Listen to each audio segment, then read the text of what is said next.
네, 최강 종목 현대오토웨버입니다. 이렇게 또 보시다시피 시장의 색깔이 빠르게 바뀌어가고 있습니다. 그만큼 종목 진단도 발빠르게 대처를 해야 될 텐데요.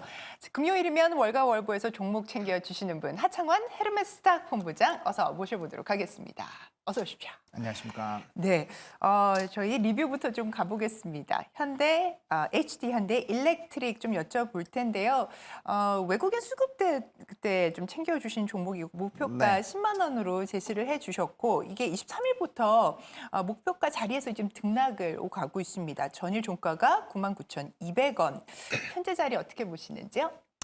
네, 일단 그때 이제 앞자리가 바뀔 수 있다라고 네. 좀 말씀을 드리고, 뭐 사실 변압기 쪽은 정말 오랜 기간 말씀을 드려왔었는데, 일단 저는 뭐 추가적인 상승은 더 기대해 보셔도 괜찮다라는 생각은 여전히 있습니다. 다만 지금 시장이 뭐 실적이 단연 뒷받침이 되어야 되는 시장이긴 하지만 그 중에서도 지금 PBR 부분으로 조금 이제 영향력이 넘어가 있는 상황이거든요. 그렇기 때문에 뭐 전거래 같은 경우는 변압기라든지 뭐 화장품 색조 쪽 실적 굉장히 좋음에도 불구하고 조금 이제 주가가 하락하는 그런 움직임이 나타났습니다. 그래서 일부 좀 수익권에서 우상향하던 종목군들에서의 수익 실현을 한 다음에 네. 저 PBR 쪽에서 특히나 이제 주주 환원 정책이나 이제 실적이 좀 잘 나오는 쪽으로 움직이고 있는데 아직까지 사실 우리나라 저평가되어 있는 종목군들이 워낙 많잖아요. 그리고 시간에서도 이제 PBR이 낮은 쪽에서의 움직임이 좀 일부 있었기 때문에 오늘도 만약에 그러한 기조가 나타난다고 한다면 뭐 단기적인 조정은 조금 더 나올 수는 있습니다. 근데 중기적인 관점으로 본다라고 한다면 뭐 인프라 투자에 대한 기대감이 여전히 있는 상황이고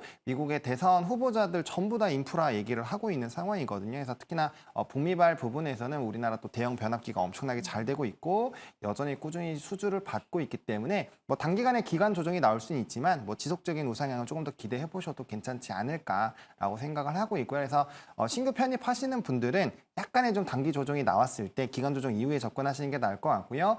보유자분들은 사실 이제 오래전부터 갖고 계셨다면 그냥 보유 홀딩 하셔도 문제 없을 것 같고요. 만약에 좀 단기적으로 수익이 많이 나셨을 테니까 해당 부분을 좀 익절하고 다른 부분으로 좀 옮기시는 방법도 뭐 나쁜 방법은 아니다 네. 정도로 좀 정리를 드리겠습니다. 네, 좋습니다. HD 현대일렉트릭 이렇게 꼼꼼하게 투자 전략 챙겨주셨습니다. 자, 어제장에서 시간 외에서 강하게 움직였던 종목들 특징주로 만나보겠습니다. 시간의 특징주 알아보겠습니다. 먼저 이닉스는 2차 전지 부품 업체인데요.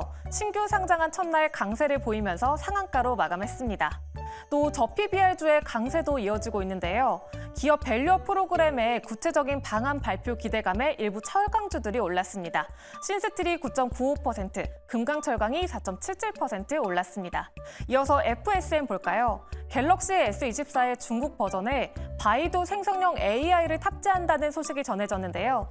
이 FSN의 자회사가 중국 바이두의 1급 공식 마케팅 대행사인 점이 지속 부각되면서 올랐습니다. 마지막으로 HD 현대 건설기계는 지난해 영업이익이 전년 대비 50%가량 증가했고요. 또 올해 북미와 신흥국의 견조한 수요를 바탕으로 성장세가 지속될 것으로 보고 있습니다. 이렇게 시간에서 철강주도 보이고 건설기계주도 보이는데요. 어떤 종목 담아보면 좋을까요? 네, 시간외 종목 가운데서는 어떤 종목 고르셨을까요? 네, HD 현대건설 기계가 좀 보였습니다. 뭐 아시다시피 일단 이 회사 같은 경우는 좀 주가가 최근에 좀 많이 내려와 네. 있는 상황이에요. 그 이유가 원래는 실적이 굉장히 좀 좋게 움직여서 뭐 이제 변압기, 건설기계, 화장품 이 3대장 실적으로 좀 움직였는데 이게 피크아웃 논란이 좀 나오면서 사실 좀 주가가 많이 빠졌거든요. 근데 막상 4분기 실적을 발표를 해보니까 또 굉장히 좀 좋은 실적이 네. 나타나고 있는 상황입니다. 그래서 일단 북미에서 이런 뭐 존디어부터 시작해서 건설기계 쪽 주가 흐름 상당히 좀 좋게 흘러가고 있고요. 뭐 역시나 인프라 투자에 대한 기대감들이 남아있기 때문에 결과적으로 대선 끝까지 보시더라도 뭐 건설기계 쪽은 사실 기대가 좀 될 수 있고요. 또 이쪽이 사실 PBR, PER이 좀 상당히 낮은 업체들입니다. 뭐 지금 현대건설기계는 거의 9배 수준인데 글로벌 피어 그룹이 한 15배 수준이거든요. 그래서 거기에 따른 좀 저평가 부분이 있고요. PBR도 이 회사도 1배가 안 됩니다. 근데 실적 괜찮죠? 그리고 주가도 밑에 내려와서 벌써 한 3달 정도 기고 있는 상황이기 때문에 충분히 뭐 지금 시장에서는 관심이 들어갈 수 있는 부분들이 있다라는 거고요. 그다음 중국의 경기 부양책까지 붙어준다고 한다면 또 다른 또 커다란 캐파가 생길 수 있기 때문에 뭐 그런 여러 가지 부분을 보셨을 때는 좀 부담 없이 그래도 접근이 가능한 종목이지 않을까라고 정리 드리겠습니다. 네. 네옴시티 또 우크라 재건 관련주로서 사실 막 이렇게 움직였던 게 엊그제 같은데 네. 또 좀 조정을 많이 받은 상태입니다. 어떤 자리일지 궁금하고 목표가 상방은 어느 정도 열어둘 수 있을까요? 네, 뭐 차트 보시면요. 가격이 진짜 많이 내려온 거를 좀 보실 수가 있습니다. 왜냐하면 이게 93,000원까지 갔던 종목이 44,000원까지 네. 빠졌거든요. 그래서 주가는 상당히 많이 내려와 있는 상황이고요. 최근에 이제 저점에서 한 10% 정도 올라온 상황이어서 한 49,000원에서 51,500원까지 좀 분할 매수로 여기 단기 박스권 하단 라인 부분을 좀 보시면 좋을 것 같고요. 목표가는 1차로 62,000원을 바라보고 있기는 한데 좀 네. 중기적인 관점으로 본다면 68,000원에서 72,000원 라인 요 한번 도전해볼 만 하거든요. 그래서 여기 이제 하락분을 좀 메워보는 부분들, 그리고 단기적으로는 요 갭 부분 메워주는 움직임들 빠르게 나타날 수 있다는 부분 보시면 좋을 것 같고, 손절 라인의 전저점만 이탈하지 않으면 일단 홀딩 전략으로 보셔도 뭐 충분히 괜찮지 않을까 생각하고 있습니다. 네, 좋습니다. 이렇게 가격 전략까지 저희가 확인을 해봤습니다. 자, 오늘 실적 발표하는 기업들 네이버를 비롯해서 그 굵직굵직한 기업들 실적 발표 앞두고 있는데요. 매출 그리고 영업이익에 대한 증권사 추정치 또 정리를 해봤습니다. 선미 아나운서 나와주시죠. 오늘도 굵직한 기업들의 실적 발표가 예정되어 있는데요. 하나씩 만나보겠습니다. 먼저 네이버의 매출액은 전년 동기 대비 13% 올랐고요. 영업이익은 17% 오를 것으로 보고 있는데요. 4분기 매출액과 영업이익이 역대 최대치를 기록한 것으로 추정하고 있고요. 이 커머스 부분의 성장으로 매출이 급증한 것으로 예상하고 있습니다. 이어서 한미약품 볼까요? 매출액이 14% 오르고 영업이익은 65% 오를 것으로 예고가 됐는데요. 컨센서스에 부합한 견조한 실적을 예상하고 있고요. 주력 품목인 로스젯의 매출 성장이 지속되고 있고 또 독감 환자 수가 증가하면서 전문 의약품의 매출이 증가한 영향으로 보고 있습니다. 이어서 다음 장 넘어가 보겠습니다. HD 현대 일렉트릭 살펴볼 텐데요. 매출액이 전년 동기 대비 17% 오르고 영업이익이 무려 143% 오를 것으로 예상하고 있는데요. 이 4분기 영업이익이 시장의 예상치를 30%가량 상회하는 수치고요. 북미 등 주력 시장의 호황과 글로벌 수주에 따라서 이익률이 상승한 것으로 예상하고 있습니다. 마지막으로 LX 인터내셔널 보겠습니다. 매출액이 9% 빠지고 영업이익은 50% 하락할 것으로 예상하고 있는데요. 주요 사업들이 원자재 시황과 글로벌 제조업 경기 변동에 직접적인 영향권에 위치해 있고 이 4분기 실적은 시장의 기대치에 부합할 것으로 전망하고 있습니다.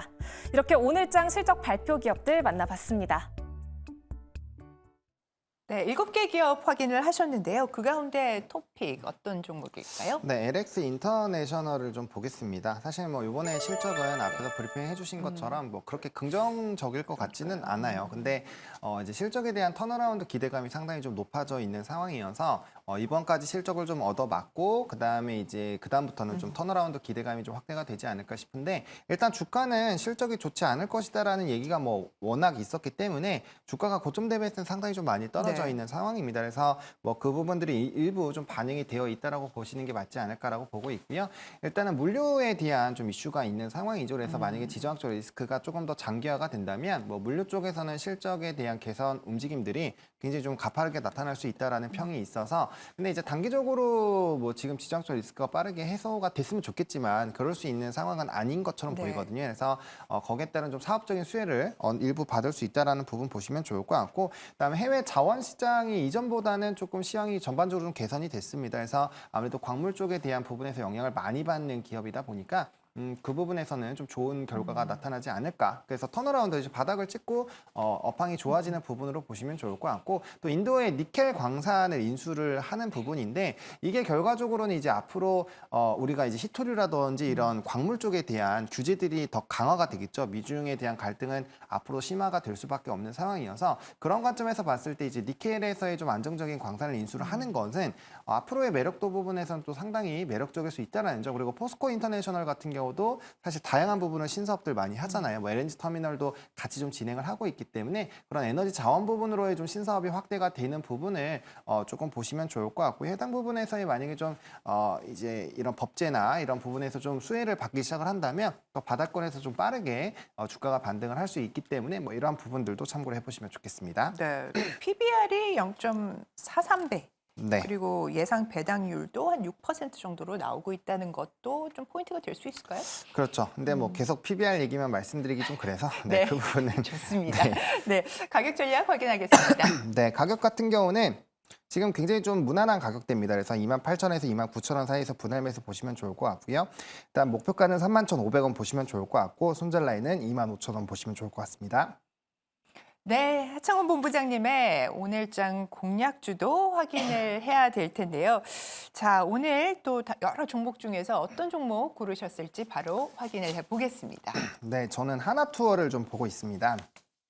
일단 최근에 기관의 수급이 굉장히 좀 강하게 들어와 주고 있는데요. 그리고 이제 전거래일에 송출객 수에 대한 흐름이 좀 나왔는데 굉장히 좀 좋게 나왔습니다.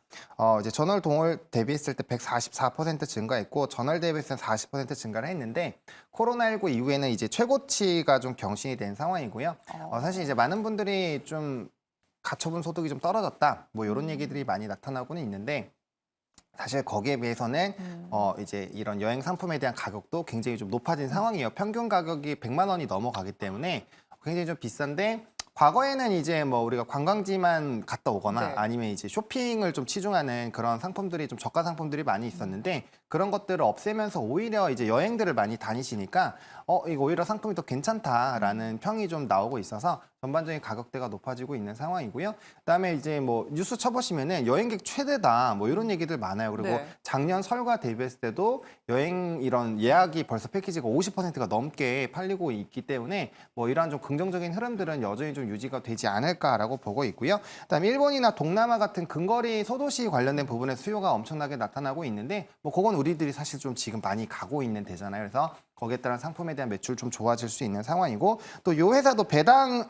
관련된 좀 이슈가 있습니다. 25년까지 한 30%에서 40% 정도 단기 연결 순이익에서 배당을 좀 진행을 할 예정이어서 이제 주주 환원 정책에 대한 기대감이 상당히 좀 높은 상황이고요. 그러다 보니까 기관에서의 좀 강력한 매수세가 들어오고 있는 상황이어서 뭐 물론 이런 여행주 같은 경우는 단기적인 뭐 차익금이나 이런 부분에서 일부 실적이 좀 덜 반영되는 부분들이 있을 수 있지만 2분기, 3분기, 4분기로 넘어가면 갈수록 보다 더 실적에 대한 이런 부분들이 좋아질 수 있기 때문에 해당 관점으로 본다라고 한다면 여전히 이제 바닥권에서 턴어라운드하는 부분에서는 매력적으로 보실 수 있지 않을까 정리드리겠습니다. 네, 연간 패키지 송출객 증가 말씀을 주셨는데 저는 사실 이 코로나 이전을 아직 회복을 못했다라는 부분은 몰랐어요. 사실 워낙 요즘에 여행 수요가 좋다 얘기를 하셔가지고 근데 올해가 코로나 이후 완전한 실적 정상화 원년이 될 것이다 이런 전망들을 좀 내놓고는 있는 것 같아요. 맞습니다. 그러니까 이제 하나투어 같은 경우는 한 60% 정도 회복을 했고요. 네. 노랑풍선이나 뭐 이제 모두투어 같은 경우는 조금 더 많은 퍼센테이지가 회복이 되어 있는 상황이에요. 한 70%, 80% 정도.